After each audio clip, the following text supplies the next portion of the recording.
I recently discovered that I do not have enough paint to paint the Ojiji. That's what I have to use to paint. The rest of these guys right here, fam, it's never happening.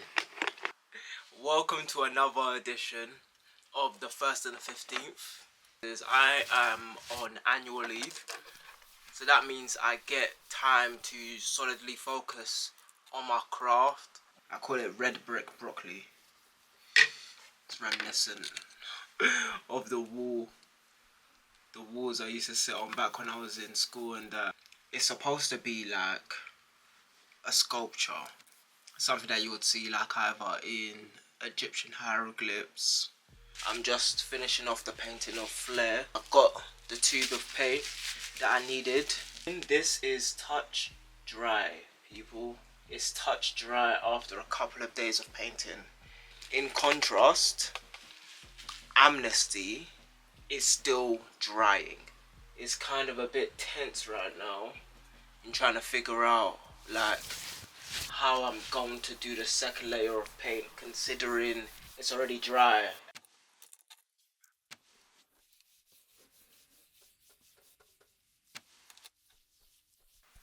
One thing I really wanted to speak about was mileage. I knew I always wanted to be an artist, and I spoke about that, right? But then one thing that going to uni really taught me, amongst the whole host of things that going to uni taught me, was innately you're just getting in the mileage. One thing I didn't know is that doing anything creative is incredibly middle class, and it's actually a privilege to actually be creative. There is nothing in this industry that comes cheap, not even going to school for it. As well as, you have to pay into your education. You have to pay for the material costs and everything like that.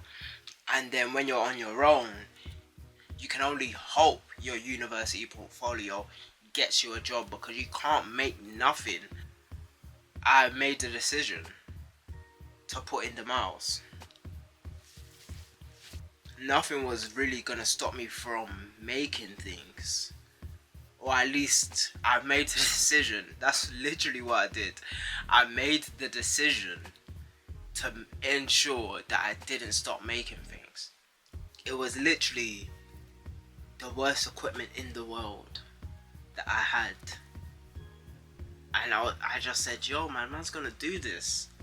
Like, I was doing other work, I was doing more corporate work, but I was like, yo, man's gonna do this. You know what I'm saying? Like, I was really out there, 22, you know what I'm saying? Straight out. I was like, bro, this year, you know what I'm saying? I had to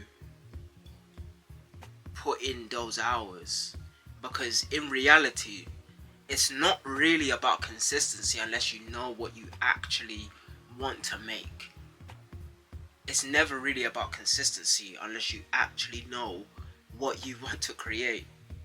Because you can be consistent in rubbish decisions, you know what I'm saying? So it's like, you don't necessarily need consistency, you need mileage. You need to study, or should I say, I needed to study. I needed to study the right things with the right tutors who were making work that looked like what I wanted to create. Lo and behold, nobody makes what I want to create. And so I had to go through history. I had to study more. I had to expand my palette. And like, I had to find books that were, at least adjacent. I needed to find something adjacent, at least, that is akin to, what I wanted to create. And I found a bunch of things, but none of them were like what I wanted to make. But the main thing is that once I found my taste, I was like, alright, this looks like, something I'm into. Do you know what I'm saying? Like, when I started painting, I got through all of those little trials and tribulations. I made the decision to put in the miles.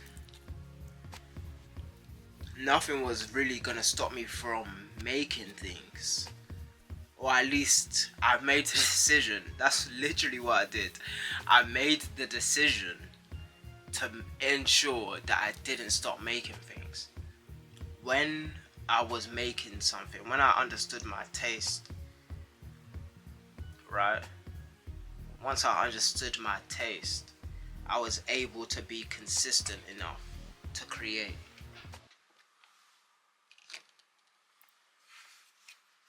Alright, yeah.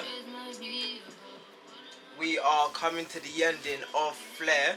I wait for it to dry considerably, and it's been drying quickly like I was saying before. What I'm trying to do now is to clean it up.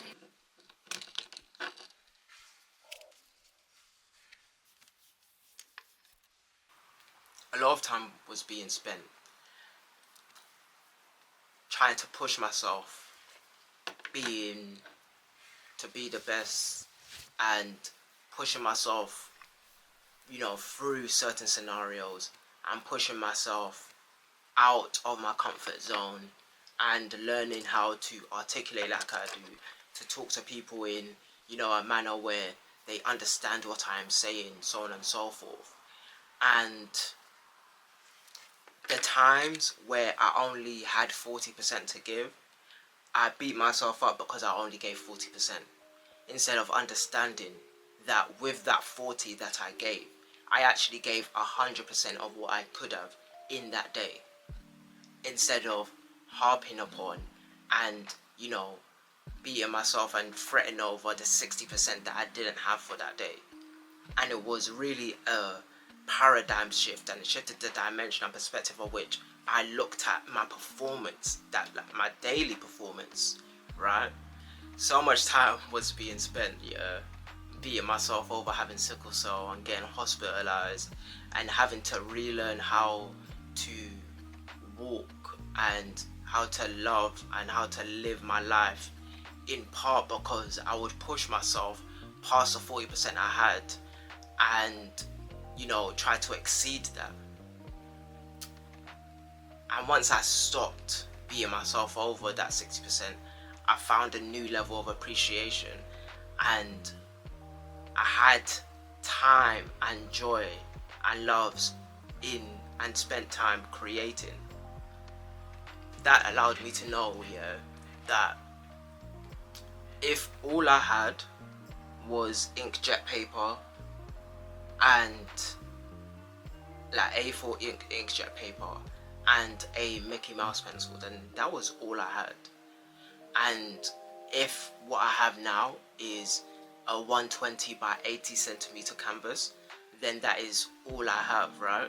And a body, and going outside of my means financially, or going outside of my means in terms of, what I understand, and staying within those boundaries and just expanding the boundaries that I already have, then it's allowed me to create from a different place and a different source material, and gave me even more gratitude for all of the things that I can do that are within my power today.